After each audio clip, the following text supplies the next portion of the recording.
બીમાર પડો ને તો ડોક્ટર કેમ કરો છો, પણ આ અમૃતની મેરડીએ કીધું ને કે સુતા પહેલા કુળદેવીને થોડીક માળા કરીને ઊંઘો, તો નથી કરતા, તમારા અવતારમાં ખોટ પડ્યો.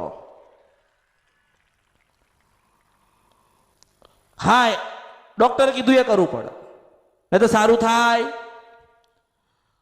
એટલે ભક્તિ ની કરી મતલબ એવો થયો ને, પછી કે બહુ ભક્તિ કરી, બહુ ભક્તિ કરી, બહુ ભક્તિ કરીએ છે, પણ મારું કામ થતું.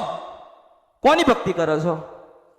સ્વાભાવિક વાત છે ને, ભક્તિ કોની કરો છો? મેં કોઈને નહીં કીધું કે મારી ભક્તિ કરજો.